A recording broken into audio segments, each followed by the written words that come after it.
आज की इस वीडियो में हम चर्चा करेंगे कि 10th क्लास के सिलेबस में और एग्ज़ाम के पैटर्न में सीबीएसई ने क्या-क्या बदलाव किए हैं और उन बदलावों के अनुसार हमारी पढ़ाई में, हमारे चैप्टर्स में क्या-क्या चेंजेज हुए हैं, हमें कैसे अपनी तैयारी करनी है।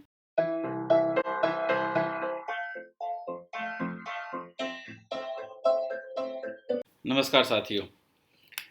तो आप सबको मालूम हो गया होगा कि अब सीबीएसई ने इस साल यानी 2021-22 के लिए कुछ पैटर्न्स में चेंजेस किए हैं, ख़ास तौर पे 9th, 10th, 11th, 12th के बच्चों के लिए। चेंजेस क्या हैं, इसी के ऊपर डिटेल में आज की इस वीडियो में हम चर्चा करेंगे, ताकि बच्चों के मन में कोई भी कन्फ्यूज़न ना रह जाए। पहली बात तो ये कि जो पहले हमारे यहाँ एनुअल सिस्टम होता था, यानी पूरे साल में लास्ट में एनुअल एग्ज़ाम्स जो होते थे, उसके बेसिस पे बच्चों को मार्क्स मिलते थे। 80 मार्क्स का एक्सटर्नल एग्ज़ाम होता था, 20 मार्क्स का इंटरनल एग्ज़ाम होता था। उस 100 मार्क्स को अब 2 टर्म में स्प्लिट कर दिया गया है।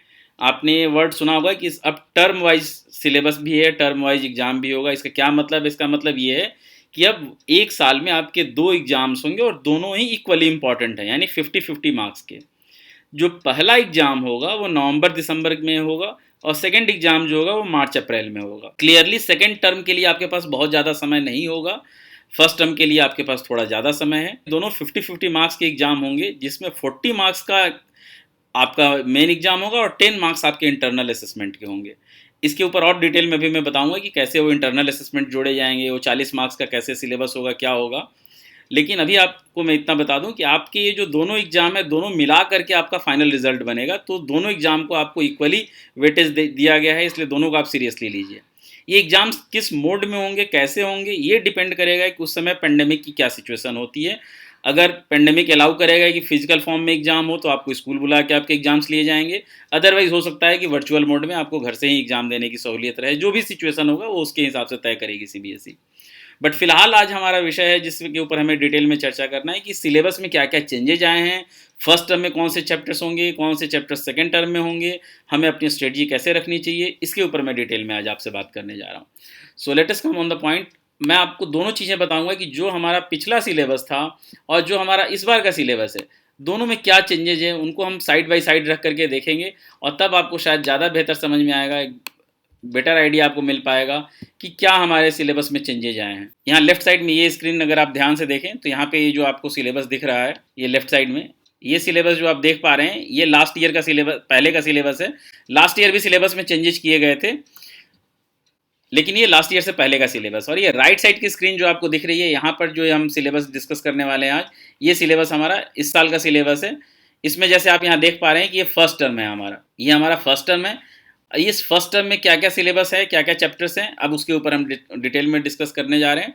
और साथ में साथ मैं आपको एनसीईआरटी की बुक, बेहतर होगा कि इस वीडियो में आगे बढ़ने से पहले आप अपनी एनसीईआरटी की बुक और एक कॉपी और एक पेन लेकर के बैठें, ताकि आप चीज़ों को नोट करते चलें। समय आने पर हो सकता है आपको बाद में भी मिड ऑफ द सेशन भी आपको ज़रूरत पड़ सकता है इस वीडियो को देखने का, तो आप कभी भी देख करके अपने कन्फ्यूज़न को दूर कर सकते हैं कि किस चैप्टर में क्या चीज़ पढ़ना है, क्या छोड़ना है, क्या सिलेबस हट गया है। तो सबसे पहले हम यहाँ फर्स्ट टर्म का सिलेबस देखते हैं। फर्स्ट टर्म के सिलेबस में जैसा आप देख रहे हैं कि यहाँ एक पेपर लिखा हुआ है, वन पेपर होगा which will be of 90 minutes, यानी 90 मिनट का, 1.5 घंटे का एक पेपर होगा। वो ऑब्जेक्टिव टाइप पेपर होगा। क्वेश्चंस का पैटर्न क्या होगा वो बाद में हम डिस्कस करेंगे, अभी हम सिलेबस पे सारा हमारा डिस्कशन है। जैसा आप यहाँ आप देख रहे हैं कि 7 यूनिट्स हैं। यूनिट्स और चैप्टर में अंतर है। ये नंबर सिस्टम एक यूनिट है। इस एक यूनिट में कौन कौन से एक्सरसाइज हैं, कौन कौन से चैप्टर्स हैं, उसको भी अभी हम देखेंगे। नंबर सिस्टम पे आप देख रहे हैं यहाँ 6 मार्क्स का वेटेज है। यहाँ नंबर सिस्टम में 6 मार्क्स का वेटेज है। अगर हम अलजबरा की बात करें, अलजबरा सबसे ज़्यादा वेटेज रख रहा है 10 मार्क्स का। अलजबरा एक यूनिट यहाँ पर है, लेकिन अगर आप एक्सरसाइज में जाएंगे, चैप्टर्स में जाएंगे, तो आपको इसमें 2 या 3 चैप्टर्स मिला करके पूरा एक यूनिट यहाँ पे आपको कवर होगा। उसी तरह कोऑर्डिनेट ज्योमेट्री 6 मार्क्स का है, ज्योमेट्री 6 मार्क्स का है, ट्रिगोनोमेट्री 5 मार्क्स का, मेंसुरेशन 4 मार्क्स का, स्टैटिस्टिक्स एंड प्रोबेबिलिटी 3 मार्क्स का, टोटल 40 मार्क्स का। ये जो 40 मार्क्स हैं टोटल, ये आपके जो एग्जाम्स होंगे, ये 90 मिनट्स का, इस एग्जाम में ये 40 मार्क्स के क्वेश्चंस आएंगे। और 10 मार्क्स का जो आपका है वो इंटरनल असेसमेंट है। यहाँ पे आप नीचे देख रहे हैं इंटरनल असेसमेंट 10 मार्क्स का दिखा रहा है। ये इंटरनल असेसमेंट आपका 10 मार्क्स का है ये। तो टोटल आपके 50 मार्क्स जो बन रहे हैं, इसमें 40 मार्क्स का तो आपका एग्जाम होगा और 10 मार्क्स का इंटरनल असेसमेंट होगा। ये 10 मार्क्स का इंटरनल असेसमेंट में क्या क्या इंक्लूड है वो भी हम एक बार देख लेते हैं। अगर हम आगे बढ़ें तो यहाँ पे इसको भी क्लियर किया गया है। आपके पीरियोडिक टेस्ट जो होंगे टाइम टू टाइम, उसमें से उन पीरियोडिक टेस्ट को 3 मार्क्स का वेटेज मिलेगा, सारे पीरियोडिक टेस्ट का जो एवरेज निकलेगा उसका 3 मार्क्स आपको मिलेगा। मल्टीपल असेसमेंट, यानी मल्टीपल असेसमेंट में कई चीज़ें आएंगी, क्लास इंटरेक्शन में आप क्या रिस्पॉन्स देते हैं, टीचर किस किस चीज़ को लेते हैं इस मल्टीपल असेसमेंट में टीचर के ऊपर डिपेंड करेगा, जिसमें आपका क्लास इंटरेक्शन है, क्लास में आपको जो होमवर्क मिलता है वो कैसे करके देते हैं, या आप क्लास में रिस्पॉन्स कैसा दे रहे हैं, कई चीज़ें हैं, या आपसे ओरली कुछ क्वेश्चन पूछे जा सकते हैं। तो मल्टीपल असेसमेंट में 3 या 4 कोई भी असेसमेंट मिला करके टीचर उसके आधार पर आपको ये 2 मार्क्स लगाएंगे, तो ये मल्टीपल असेसमेंट 2 मार्क्स का होगा। पोर्टफोलियो 2 मार्क्स का है, जो आपने पिछले साल भी पोर्टफोलियो बनाया था अगर आपको याद होगा, तो पोर्टफोलियो भी 2 मार्क्स का है।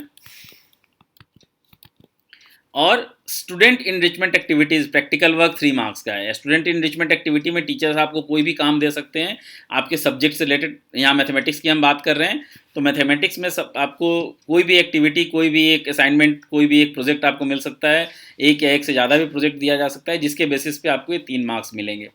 अभी जो आपको वर्कशीट्स आती है, उस वर्कशीट को जब आप करते हैं तो वो आपके वर्कशीट्स को भी एक एक्टिविटी के तौर पे लेकर के या तो उसको हम मल्टीपल असेसमेंट में ले सकते हैं, या पोर्टफोलियो में भी उसको लिया जा सकता है, या स्टूडेंट किसी भी एक एक्टिविटी में उसको लिया जा सकता है, तो उसको भी आप करते रहिए। तो ये टोटल 10 मार्क्स जो हैं आपके, ये इंटरनल असेसमेंट हैं, यानी थ्रू आउट 6 मंथ में आप जो कुछ भी काम करेंगे एक पूरे टर्म में, उसके आधार पे 10 मार्क्स मिलेंगे, और 40 मार्क्स का आपका एक एग्जाम होगा। अब बात करते हैं हम चैप्टर वाइज सिलेबस की। अगर आप यहाँ देखें, पहला जो यूनिट है हमारा नंबर सिस्टम, यहाँ पे जैसे आपने देखा था कि नंबर सिस्टम 6 मार्क्स का है। इस नंबर सिस्टम में चैप्टर्स कौन कौन से हैं पहले उसको हम समझते हैं। इस नंबर सिस्टम में अभी आपके पास सिर्फ एक ही चैप्टर है, रियल नंबर। तो रियल नंबर्स में क्या क्या चेंजेज आए हैं हम उनको भी समझ लेते हैं। आपने पिछले साल का सिलेबस भी मैंने यहाँ रखा है ताकि आपको ये समझ में आ जाए कि अब हमारे पास से क्या हट चुका है। पिछले साल के सिलेबस में आप यहाँ देख रहे हैं कि सबसे पहले आपको दिख रहा है यूक्लिड डिवीज़न लेमा। ये यूक्लिड डिवीज़न लेमा अब हमारे सिलेबस से हट चुका है, इसको यहाँ पे नहीं रखा गया है। यहाँ पे आप ये जो देख रहे हैं यूक्लिड डिवीज़न लेमा, ये सिलेबस हमारा हट चुका है, यहाँ पर यूक्लिड डिवीज़न लेमा नहीं है। बाकी जो चीज़ें हैं, fundamental theorem of arithmetic, statements after reviewing work done earlier, ये सारी चीज़ें अभी इसमें आपको यहाँ भी दिख रही हैं, यहाँ पर भी हैं। और क्या हट गया है, प्रूफ्स ऑफ इरेशनलिटी। अगर आप देखें यहाँ प्रूफ ऑफ इरेशनलिटी, यानी आपको क्वेश्चंस आते थे prove that √2, √3, √5 and so on this type of numbers are irrational, वो चीज़ यहाँ से हटा दी गई है। अब आप इसके बाद अगर देखें तो decimal representation of rational numbers in terms of terminating non terminating decimal, वो आपका एज इट इज है, इसको नहीं हटाया गया है। तो मोटे तौर पे अगर आप समझें तो यूक्लिड्स डिवीजन लेमा हट चुका है और प्रूफ ऑफ इरेशनलिटी हट चुकी है। अब अगर आप इस चीज़ को समझने के लिए एनसीईआरटी की बुक में चलें कि वहाँ कौन सा एक्सरसाइज छूट गया है, कौन सा एक्सरसाइज हटा दी गई है, तो आपको ज़्यादा बेहतर समझ में आएगा। ये आपका एनसीईआरटी की बुक का फर्स्ट चैप्टर रियल नंबर्स। अब इसमें अगर हम देखें एक्सरसाइज से, अगर हम समझे, ये जो आप देख रहे हैं यूक्लिड्स डिवीजन लेमा, इसको हटा दिया गया है, और इसके बेसिस पे जो आपका फर्स्ट एक्सरसाइज होगा, मोस्टली जो क्वेश्चंस होंगे फर्स्ट एक्सरसाइज के, इसमें यूक्लिड डिवीजन लेमा यूज़ किया जाता है, वो चीज़ हटा दी गई है। जैसे यहाँ पर आप देखते हैं क्वेश्चन एक्सरसाइज 1.1 में क्वेश्चंस में अक्सर ये कहा गया है, use Euclid's division lemma to show that the square of any positive integer is either of the form and so on. ये सब क्वेश्चन में जहाँ ये यूक्लिड डिवीजन लेमा यूज़ किया जा रहा है, ये सारी चीज़ें हट चुकी हैं। तो एक्सरसाइज 1.1 में आपके पास करने के लिए ज़्यादा कुछ नहीं है। हाँ, ये चीज़ क्लियर नहीं है कि आपको एचसीएफ नहीं आएगा, क्योंकि एचसीएफ आप without using Euclid's division algorithm भी कर सकते हैं। तो अगर आपको एचसीएफ एलसीएम के क्वेश्चंस आते हैं, या ये प्राइम फैक्टराइजेशन है, फैक्टर ट्री है, ये सारी चीज़ें आ सकती हैं, चूँकि ये फंडामेंटल थ्योरम ऑफ अर्थमेटिक्स से कनेक्टेड है, तो आप उसको कर सकते हैं। लेकिन यूक्लिड डिवीजन एल्गोरिदम आपको यूज़ नहीं करना है, वो चीज़ हटा दी गई है। उसी तरह अगर हम एक्सरसाइज 1.2 में देखें तो यहाँ प्राइम फैक्टर्स हैं, एलसीएम है, एचसीएफ है, तो ये सारी चीज़ें आ सकती हैं, इसको नहीं हटाया गया है, क्योंकि ये फंडामेंटल थ्योरम ऑफ अर्थमेटिक पे डिपेंडेंट है, तो ये सारी चीज़ें आएंगी। तो एक्सरसाइज 1.2 को आप मत छोड़िएगा, इसको जरूर करिएगा। ये जो क्वेश्चंस हैं, प्रूव दैट, ये इसके बाद वाले जो क्वेश्चन है, प्रूव दैट √3 इज इरेशनल, जो मैंने अभी थोड़ी देर पहले बताया कि इस तरह के क्वेश्चंस हट गए हैं सिलेबस में से। तो एक्सरसाइज 1.3 अब आप नहीं भी करेंगे तो काम चलेगा, अगर आप अपनी नॉलेज के लिए करना चाहें तो कोई दिक्कत नहीं है, बट सिलेबस में से इसको हटा दिया गया है। अब आते हैं एक्सरसाइज 1.4 पे। एक्सरसाइज 1.4 आपके सिलेबस में है, क्योंकि इसमें आपके डेसिमल एक्सपेंशन की बात की गई है कि किस केस में टर्मिनेटिंग और किस केस में नॉन टर्मिनेटिंग डेसिमल एक्सपेंशन मिलता है। तो ये सारा डिटेल्स आपको करना है, ये आपके सिलेबस में है, इसको नहीं हटाया गया है। तो आप अच्छे से समझ गए होंगे कि इस चैप्टर 1 में से क्या चीज़ आपके सिलेबस में से है और क्या चीज़ सिलेबस में से हटा दी गई है। जब भी आप इस चैप्टर को पढ़ें इस बात का ध्यान रखें कि जो सिलेबस हट चुका है उसके ऊपर ज़्यादा फोकस करने की ज़रूरत नहीं है। जो सिलेबस अभी भी आपका है, जिसको आपको एग्ज़ाम में आना है, उस सिलेबस के ऊपर फोकस करिए और आप अपनी तैयारी उसी के अकॉर्डिंगली करिए। अब हम अगले यूनिट पे चलते हैं। सेकंड यूनिट है अलजेब्रा। अलजेब्रा में कौन कौन से चैप्टर्स फर्स्ट टर्म में है, अलजेब्रा में कुछ चैप्टर सेकंड टर्म में भी आएंगे। फर्स्ट टर्म में जो चैप्टर्स हैं पहले हम उसकी बात करते हैं। Chapter 2 polynomials. पॉलिनोमियल्स पहले भी था हमारे सिलेबस में, अभी भी है। इसमें से क्या चीज़ें हटाई गई, अगर आप यहाँ देखें दोनों को कंपेयर करें तो यहाँ भी जीरो ऑफ ए पॉलिनोमियल था, यहाँ भी जीरो ऑफ ए पॉलिनोमियल है। Relationship between zero and coefficient वो अभी भी है। इसके बाद अगर आप देखें statement and simple problems on division algorithm for polynomials with real coefficient, ये हटा दिया गया है। ये चीज़ आपको यहाँ पर देखने को नहीं मिलेगी इस सिलेबस में। यहाँ पर अगर आप देखें तो ये चीज़ अब यहाँ से हट चुकी है। स्टेटमेंट प्रॉब्लम्स जो थी ये वाली चीज़ें अब हट गई हैं, अब आपके सिलेबस में नहीं है। अब पॉलिनोमियल की एक्सरसाइजेज देखते हैं कि इस एक्सरसाइजेज में आपको क्या क्या करना है, क्या छोड़ना है। सीधे आप पॉलिनोमियल चैप्टर निकालिए और उसमें से आप नोट करते चलिए कि आपको क्या रखना है, क्या छोड़ना है, क्या नहीं करना है।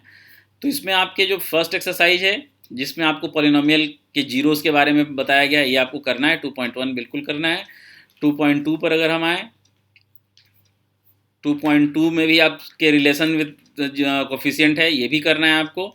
डिवीजन एल्गोरिथम जो है यहाँ से अगर आप देखें, यानी एक्सरसाइज 2.3 जो है वो आपके सिलेबस से हटा दिया गया है। 2.3 आपको नहीं करना है, इसकी कोई ज़रूरत नहीं है आपको। और 2.4 तो पहले से ही ऑप्शनल था, तो आप 2.1 एंड 2.3 बेसिकली आपको करना है। 2.1 एंड 2.2, 2.3 नहीं करना है। तो ये आपके पॉलिनोमियल चैप्टर का है। अब यहाँ आप देखिए थर्ड चैप्टर बता रहा है pair of linear equation in two variables. Pair of linear equation in two variables में क्या चीज़ है, क्या चीज़ हट गया है, इसकी भी हम बात कर लें एक बार फिर। अगर हम दोनों सिलेबस को कंपेयर करें तो पेयर ऑफ लीनियर इक्वेशंस में अगर आप देखिए तो यहाँ पर पहली चीज़ जो है ये आपकी एज इट इज बनी हुई है। Pair of linear equation in two variables, graphical method and their solutions, ये एज इट इज है। यहाँ पर भी है ये। तो यानी पेयर ऑफ लीनियर इक्वेशन में अगर आप समझें तो आपके पास टोटल 4 मेथड आता है। इस चैप्टर में टोटल 4 मेथड आपको करना होता है। पहले होता था, एक होता है ग्राफिकल मेथड, वो है अभी भी सिलेबस में। दूसरा था सब्स्टिट्यूशन मेथड, वो भी अभी सिलेबस में है। तीसरा था एलिमिनेशन मेथड, वो भी अभी सिलेबस में है। चौथा पहले यहाँ होता था क्रॉस मल्टीप्लिकेशन मेथड, वो हटा दिया गया अब आपके सिलेबस से, यानी क्रॉस मल्टीप्लिकेशन मेथड अब आपके सिलेबस में नहीं है। बाकी सारी चीज़ें एज इट इज़ हैं। तो इसमें से अगर हम एनसीईआरटी की बुक में से देखें कि क्या हमें छोड़ना है तो वो भी हम एक बार समझ लेते हैं। ये रही आपकी एनसीईआरटी की बुक, ये यहाँ पर ये हमारा चैप्टर 3 है। इस चैप्टर 3 में हमारे पास अब क्या छोड़ना है, लेट अस सी। यहाँ पर अगर आप देखें तो जो इसका फर्स्ट एक्सरसाइज है वो ग्राफिकल मेथड का है, वो आपको करना है। 3.1 आपको बिल्कुल नहीं छोड़ना है, 3.1 करना है। 3.2 में कंसिस्टेंसी एंड इनकंसिस्टेंसी से रिलेटेड क्वेश्चंस होते हैं, ये भी आपके सिलेबस में है। 3.3 में सब्स्टिट्यूशन मेथड है, ये भी आपके सिलेबस में है। एंड 3.4 में एलिमिनेशन मेथड है, ये भी आपके सिलेबस में है। एलिमिनेशन मेथड भी 3.4 है, ये भी आपके सिलेबस में है। ये इसके बाद जो क्रॉस मल्टीप्लिकेशन मेथड यहाँ से दिखाया जा रहा है ये आपके सिलेबस हटा दिया गया है, जिसके बेसिस पे आपके जो क्वेश्चंस हैं 3.5 में आते हैं। बट रिमेंबर, क्वेश्चन कोई भी हो, इसी क्वेश्चन को आपको सब्स्टिट्यूशन मेथड से करने के लिए पूछा जा सकता है, एलिमिनेशन मेथड से करने के लिए पूछा जा सकता है। बेसिकली आपके पास जो 4 मेथड्स है उसमें से एक मेथड हटाया गया है। क्वेश्चन कोई भी हो सकता है, तो आप इस एक्सरसाइज को भी अगर आप करते हैं तो आप कोई भी मेथड यूज़ करके इसकी प्रैक्टिस कर सकते हैं, जिसमें सब्स्टिट्यूशन मेथड हो या एलिमिनेशन मेथड हो या ग्राफिकल मेथड हो, किसी भी मेथड से आप इस क्वेश्चन को कर सकते हैं। तो वो चीज़ें नहीं हटाई गई हैं। अगर आप यहाँ देखें ध्यान से तो वो सिलेबस आपका एज इट इज है। Simple problems on equations reducible to linear equations, यानी स्टेटमेंट क्वेश्चंस भी आपके आएंगे, वो भी नहीं हटाए गए हैं। जहाँ पे अगर आप देखें सिचुएशनल प्रॉब्लम्स यहाँ दी गई है, तो आपको सिचुएशनल प्रॉब्लम का मतलब स्टेटमेंट क्वेश्चंस, वो भी आपको करने, वो सिलेबस में से नहीं हटाया। अब अगले यूनिट पे चलते हैं। अगला यूनिट है हमारा कोऑर्डिनेट ज्योमेट्री का। इसमें हमारे पास एक ही चैप्टर है लाइंस का। लाइंस में अगर आप देखें तो लाइंस में पहले जो सिलेबस था, अब जो सिलेबस है इसमें क्या क्या चेंजेज है अगर हम कंपेयर करें तो कोऑर्डिनेट ज्योमेट्री में पहले भी था जो टॉपिक, इसमें सिर्फ एक चीज़ हट गया है, एरिया ऑफ अ ट्राइंगल। बाकी सब चीज़ें एज इट इज हैं। अगर आप यहाँ पे नोटिस करेंगे तो एरिया ऑफ ट्राइंगल जो है उसको हटा दिया गया है। एरिया ऑफ ट्राइंगल हट गया है, यानी आपके पास डिस्टेंस फार्मूला, सेक्शन फार्मूला, ये दोनों फार्मूले आपके आएंगे। जो एरिया फार्मूला है सिर्फ उसका यूज हट गया है। डिस्टेंस फार्मूला अगर आप यहाँ देखें तो यहाँ distance formula as it is है अपनी जगह, यहाँ पर सेक्शन फार्मूला भी है। तो कोऑर्डिनेट ज्योमेट्री में बेसिकली 3 मेजर कंपोनेंट थे, एक डिस्टेंस फार्मूला था, एक सेक्शन फार्मूला और एरिया फार्मूला। तो एरिया फार्मूला केवल हटाया गया है, बाकी चीज़ें एज इट इज हैं। अब अगले यूनिट पे आते हैं। अगला यूनिट है हमारा ज्योमेट्री का। ज्योमेट्री में हमारे पास कुछ चैप्टर्स हैं। इसमें पहला चैप्टर है हमारा ट्रायंगल्स।